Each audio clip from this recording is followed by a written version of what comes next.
Hi ನಮಸ್ಕಾರ ಸ್ನೇಹಿತರೆ, ಎಲ್ಲ ಹೇಗಿದ್ದೀರಿ ಸ್ನೇಹಿತರೆ? ಪ್ರತಿಯೊಬ್ಬರಿಗೂ ಸಹ ಒಂದು ಆಸೆ ಅಂತ ಇರುತ್ತೆ.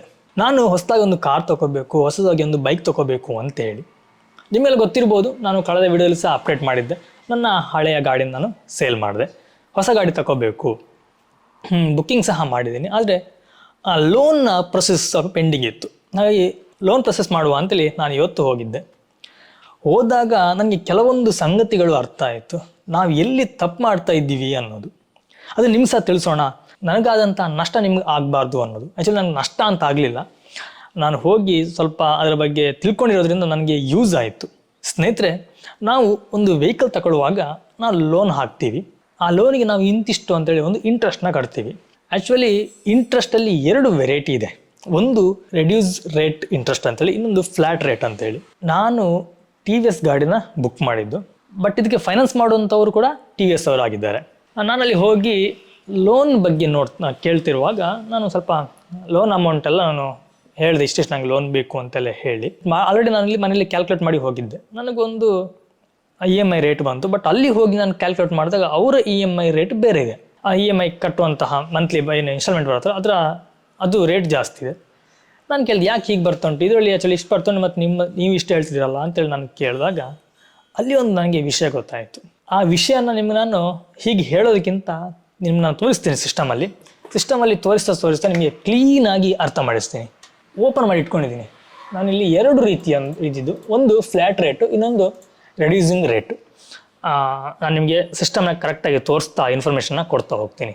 ನೋಡಿ, ಇದು ರೆಡ್ಯೂಸಿಂಗ್ ರೇಟು, ಹಾಗೆಯೇ ಇದು ಫ್ಲ್ಯಾಟ್ ರೇಟು. ನನಗೆ ಫ್ಲ್ಯಾಟ್ ರೇಟಲ್ಲಿ ಹೇಳಿದ್ದು. ನಾನು ನಿಮಗಿಲ್ಲಿ ರೌಂಡ್ ಫಿಗರ್ ಆಗಿ ನಾನು ಕೊಡ್ತೀನಿ. 1 ಲ್ಯಾಕ್ ಅಂತಾನೆ. ನಾನು ಆ್ಯಕ್ಚುಲಿ ಲೋನ್ ಅಮೌಂಟ್ ಹಾಕಿದ್ದು ಬೇರೆ, ಬಟ್ ನಿಮ್ಗೆ ನಾನು ರೌಂಡ್ ಫಿಗರ್ ಆಗಿ 1 ಲ್ಯಾಕ್ ಕೊಡ್ತೀನಿ.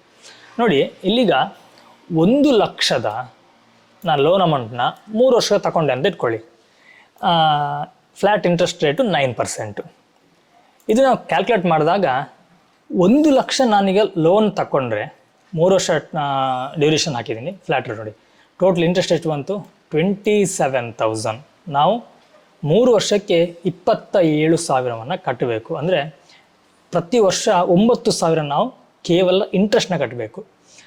ಈ ರೀಪೇಮೆಂಟ್ ಇಲ್ಲಿ ಒಂದು ಟೇಬಲ್ ಕೊಟ್ಟಿದ್ದಾರೆ ನೋಡಿ, ಇಲ್ಲಿ ಟೇಬಲ್ ಇದೆ. ನಾನು ಜಸ್ಟ್ ಈಗ ಮಾಡ್ತೀನಿ ನೋಡಿ. ನಾನೀಗ ಆಗಸ್ಟ್ ತಿಂಗಳಲ್ಲಿ 3,528 ಕಟ್ಟಿದೆ. ಇಂಟ್ರೆಸ್ಟ್ ಎಷ್ಟು ಕಟ್ಟಿದ್ದೀನಿ ನಾನು? 750 ಸೆಪ್ಟೆಂಬರಲ್ಲಿ. ಇದಾಯ್ತಾ? ನೆಕ್ಸ್ಟ್ ನಾನೀಗ 2024 ಆಗಸ್ಟ್ ನೋಡಿ, 2024 ಆಗಸ್ಟಲ್ಲಿ 3,528 ಕಟ್ಟಿದೆ. ಇಂಟ್ರೆಸ್ಟು 750 ಕಟ್ಟಿದ್ದೀನಿ. ಇದು ಫ್ಲ್ಯಾಟ್ ರೇಟ್ ಆಗಿರುತ್ತೆ. ಆ್ಯಕ್ಚುಲಿ ನಮಗೆ ಇದು ಲಾಸ್. ನಾವೀಗ ರೆಡ್ಯೂಸಿಂಗ್ EMI ನೋಡುವ. ರೆಡ್ಯೂಸಿಂಗ್ EMIಯಲ್ಲಿ ಸೇಮ್ 1 ಲ್ಯಾಕ್ 9%, 3 ಇಯರ್ ಎಲ್ಲ ಹೌದು. ಬಟ್ ಇಲ್ಲಿ ನೋಡಿ, 3,180 ರೂಪಾಯಿ ನನಗೆ EMI ಬರುತ್ತೆ ಎವ್ರಿ ಮಂತ್. ಇಂಟ್ರೆಸ್ಟ್ ಎಷ್ಟು ಕಟ್ತೀನಿ? 14,479. ಇಲ್ಲಿ ನಾನು ಒಟ್ಟು ಕಟ್ಟೋದು 1,14,479 ನಾವು ಕಟ್ಟಬೇಕಾಗತ್ತೆ.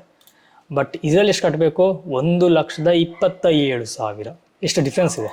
14,479 ಮೈನಸ್ 27,000, 12,521 ರೂಪಾಯಿ ನಾವು ಎಕ್ಸ್ಟ್ರಾ ಕಟ್ತೀವಿ 3 ವರ್ಷಕ್ಕೆ. 1 ವರ್ಷಕ್ಕಾದರೆ 4,174, 4,174 ರೂಪಾಯಿ ನಾವು ಎವ್ರಿ ಇಯರ್ ಜಾಸ್ತಿ ಕಟ್ತೀವಿ. ಅದನ್ನು ನಾವು ಒಂದು ತಿಂಗಳು ತಗೊಂಡ್ರೆ 348 ರೂಪಾಯಿ ನಾವು ಜಾಸ್ತಿ ಕಟ್ತೀವಿ. ನಾನು ಅಲ್ಲಿ ಹೋಗೋ ತನಕ ಇದ್ರ ಬಗ್ಗೆ ನಾನು ಯೋಚನೆ ಮಾಡಿರಲಿಲ್ಲ, ಈ flat rate reducing rate. But ನನಗೆ ಅಲ್ಲಿ ಹೋಗಿ ನಾನು ಸ್ವಲ್ಪ ಮುಂಚೆನೇ ಇದ್ರ ಬಗ್ಗೆ ಪ್ರಿಪೇರ್ ಮಾಡಿರೋದ್ರಿಂದ ನನಗೆ ಮಂತ್ಲಿ ಎಷ್ಟು EMI ಬರುತ್ತೆ, ಇಷ್ಟನ್ನು ನಾನು ಕಟ್ಟಲಿಕ್ಕೆ ಕೆಪಬಲ್ ಆಗಿದ್ದೀನ ಅನ್ನೋದನ್ನ ನಾನು ನೋಡಿಕೊಂಡೆ. ಈ ರೀತಿ ನಾನು ಮೊದಲೇ ನೋಡಿರೋದ್ರಿಂದ ನನಗೆ ಅಲ್ಲಿ ಹೋದಾಗ ಇದು ನನ್ನ ಗಮನಕ್ಕೆ ಬಂತು. ನಾನು ಅದನ್ನು ಪುನಃ ಅವ್ರ ಹತ್ರ ಕರೆಕ್ಟಾಗಿ ಕೇಳಿದೆ, ಇದು ನಿಮ್ಮದು ರೆಡ್ಯೂಸಿಂಗ್ ರೇಟಾ ಅಥವಾ ಫ್ಲ್ಯಾಟ್ ರೇಟಾ ಅಂತೇಳಿ. ಆವಾಗ ನನಗೆ ಹೇಳಿದ್ದು ಫ್ಲ್ಯಾಟ್ ರೇಟು ಅಂತೇಳಿ. ಮೊದಲು ನಾವು ಈ ಲೋನ್ ಬಗ್ಗೆ ಏನು ಕೇಳಲಿಕ್ಕೆ ಹೋಗ್ತೀವೋ ಆಗ ಇದ್ರ ಬಗ್ಗೆ ಅವರು ಸಣ್ಣ ಕ್ಲೂಸ್ ಆಗಿ ಕೊಟ್ಟಿರೋದು ಇಲ್ಲ. ಹಾಗೆ ಇನ್ನೊಂದು ಪ್ರೊಸೆಸಿಂಗ್ ಫೀ. ಆ್ಯಕ್ಚುಲಿ ಅವರ ವೆಬ್ಸೈಟಲ್ಲಿ ಬೇಕಾದ್ರೆ ನೀವು ಹೋಗಿ ಚೆಕ್ ಮಾಡಿ. TVS ಫೈನಾನ್ಸ್ ಅಂತ ಒಂದು ವೆಬ್ಸೈಟ್ ಇದೆ. ಅಲ್ಲಿ ಹೋಗಿ ನೋಡುವಾಗ ಪ್ರೊಸೆಸಿಂಗ್ ಫೀ ಎಲ್ಲ 0 ಅಂತೇಳಿ ಒಂದು ಸ್ಟಾರ್ ಕೊಟ್ಟಿದ್ದಾರೆ. ಬಟ್ ನಾವು ಪ್ರಾಕ್ಟಿಕಲ್ ಆಗಿ ನಾವು ಶೋರೂಮ್ಗೆ ಹೋದಾಗ ಅಲ್ಲಿ ನನಗೆ 5,400 ಏನೋ ಅವರು ಹೇಳಿದ್ರು ಪ್ರೊಸೆಸಿಂಗ್ ಫೀ ಬೀಳತ್ತಂತ ಹೇಳಿ. ನಾವು ಇಷ್ಟು ಪ್ರೊಸೆಸಿಂಗ್ ಫೀನ ಕೊಟ್ಕೊಂಡು ಫ್ಲ್ಯಾಟ್ ಇಂಟ್ರೆಸ್ಟ್ ರೇಟ್ನ ಕೊಟ್ಕೊಂಡು ಎಷ್ಟು ಆಗ ನಾನು ಹೇಳಿದ ನಿಮಗೆ ಎಷ್ಟು 27,000 ಪ್ಲಸ್ 5,000 ಎಷ್ಟಾಯಿತು 32,000. ನಾವು 32,000 ಅದು ಜಾಸ್ತಿ ನಾವು ಕಟ್ಟದಾಗಾಯಿತು. ಇದಕ್ಕೆ ಏನು ಮಾಡಬೇಕು ಅಂತಂದರೆ, ನೀವು ಒಂದು ವೇಳೆ ಒಂದು ಬೈಕ್ ಅಥವಾ ನೀವು ಕಾರನ್ನು ತೆಗೆಯುವಂಥ ಪ್ಲ್ಯಾನ್ ಇದ್ದರೆ ಮುಂಚೆನೇ ನಿಮ್ಮ ಹತ್ತಿರದ ಬ್ಯಾಂಕ್ ಅಥವಾ ನಿಮ್ಮ ಅಕೌಂಟ್ ಇರೋದು ಬ್ಯಾಂಕಲ್ಲಿ ಆ ಬ್ಯಾಂಕಿಗೆ ಹೋಗಿ EMI ಬಗ್ಗೆ ಎಲ್ಲ ಇನ್ಫಾರ್ಮೇಷನ್ ತಕ್ಕೊಂಡು ನಿಮ್ಮ ಬ್ಯಾಂಕ್ ಥ್ರೂವೇ ನೀವು ಲೋನ್ ಮಾಡೋದು ತುಂಬ ಒಳ್ಳೆಯದು. ನಮ್ಮ ದುಡ್ಡು ಸಹ ಉಳಿಯುತ್ತೆ. ಆ್ಯಕ್ಚುಲಿ ನಾನು ಅಲ್ಲಿ ಕೇಳಿ ನೋಡಿದೆ, ನನಗೆ ಬ್ಯಾಂಕಲ್ಲಿ ಲೋನ್ ಮಾಡಿದ್ರೆ ಹೇಗೆ ಅಂತೇಳಿ. ಅವರಲ್ಲಿ ಹೇಳಿದ್ರು, ಸರ್ ನಿಮಗೆ ಒಂದು 20-25 ಡೇಸ್ ಆಗುತ್ತೆ ಎಲ್ಲ ಪ್ರೊಸೆಸಿಂಗ್ ಎಲ್ಲ ಆಗಿ ಎಲ್ಲ ಮಾಡುವಾಗ ಅಂತೇಳಿ. ಬಟ್ ಈಗ TVS ಆಗಲಿ ಅಥವಾ ಯಾವುದೇ ಒಂದಾಗಲಿ, ನಾನು ಕೇವಲ TVS ಅಂತ ಹೇಳ್ತಿಲ್ಲ, TVS ಇದೆ, ಹೀರೋ ಇದೆ, ಆಲ್ಮೋಸ್ಟ್ ಎಲ್ಲ ವೆಹಿಕಲ್ನ ಶೋರೂಮಲ್ಲಿ ಅವರು ಸ್ವತಃ ಅವರ ವೆಹಿಕಲ್ ಅವರೇ ಫೈನಾನ್ಸ್ ಮಾಡ್ತಾರೆ. ಬಟ್ ಅಲ್ಲಿ ಫ್ಲ್ಯಾಟ್ ರೇಟ್ ಆಗಿರುತ್ತೆ. ನನಗೆ ಬೇರೆ ಕಂಪ್ನಿ ಗೊತ್ತಿಲ್ಲ ನನಗೆ ಯಾವ ರೇಟ್ ಅಂತೇಳಿ. ಬಟ್ ಇಲ್ಲಿ ಫ್ಲ್ಯಾಟ್ ರೇಟ್ ನಂಗೆ ಕನ್ಫರ್ಮ್ ಆಯಿತು. ಬೇರೆ ನೋಡಿ, ಯಾರಾದರೂ ನಿಮ್ಗೆ ಗೊತ್ತಿದ್ರೆ ನಂಗೆ ಕಮೆಂಟಲ್ಲಿ ತಿಳಿಸಿ. ಈ ರೀತಿ ಫ್ಲ್ಯಾಟ್ ರೇಟ್ ಇರೋದ್ರಿಂದ ನಮ್ಗೆ ಲಾಸ್. ನೀವು ಏನಾದರೂ ವೆಹಿಕಲ್ ತೆಗಿತೀನಿ ಅನ್ನೋದಾದರೆ 1-2 ತಿಂಗಳು ಮುಂಚೆನೇ ಪ್ಲ್ಯಾನ್ ಮಾಡಿ ಲೋನ್ ಪ್ರೊಸೆಸಿಂಗ್ ಮುಗಿಸ್ಕೊಳ್ಳಿ. ಕೊಟೇಶನ್ ತೊಗೊಂಡೋಗಿ ಬ್ಯಾಂಕಲ್ಲಿ ಕೊಟ್ಟು ಏನು ಪ್ರೊಸೀಜರ್ ನೋಡ್ಕೊಂಡು, ಯಾಕಂದ್ರೆ ನನಗೆ ಅಷ್ಟೊಂದು ಪ್ರೊಸೀಜರ್ ಬಗ್ಗೆ ನನಗೆ ಅಷ್ಟು ಗೊತ್ತಿಲ್ಲ, ಏನಿದೆ ಅನ್ನೋ ನೋಡ್ಕೊಳ್ಳಿ. ಆ್ಯಕ್ಚುಲಿ ನನಗೆ ಈ ರೀತಿ ಆಯಿತು, ಇದು ನಿಮ್ಗೆ ಆಗಬಾರ್ದು ಅನ್ನೋದನ್ನ ನಾನು ಹೇಳ್ತಾ ಇದ್ದೇನೆ. ಇನ್ನೊಂದು, ಯಾವುದೇ ಶೋರೂಮಲ್ಲಿ ನಾವು ಲೋನ್ ಮಾಡುವಾಗ ನಮಗೆ ಡಾಕ್ಯುಮೆಂಟೇಷನ್ನು ಕಮ್ಮಿ ಇರುತ್ತೆ. ತುಂಬ ಕಡಿಮೆ ಸಮಯದಲ್ಲಿ, ಒಂದು ದಿನದಲ್ಲಿ, ಒಂದು ಅರ್ಧ ಗಂಟೆಯಲ್ಲಿ ನಮ್ಮ ಲೋನ್ ಪಾಸ್ ಆಗುತ್ತೆ. ನಮ್ಮ ಡೌನ್ ಪೇಮೆಂಟೆಲ್ಲ ಕೊಟ್ಟರೆ ನಮಗೆ ಗಾಡಿ ಮರುದಿನ ಸಿಗುತ್ತೆ.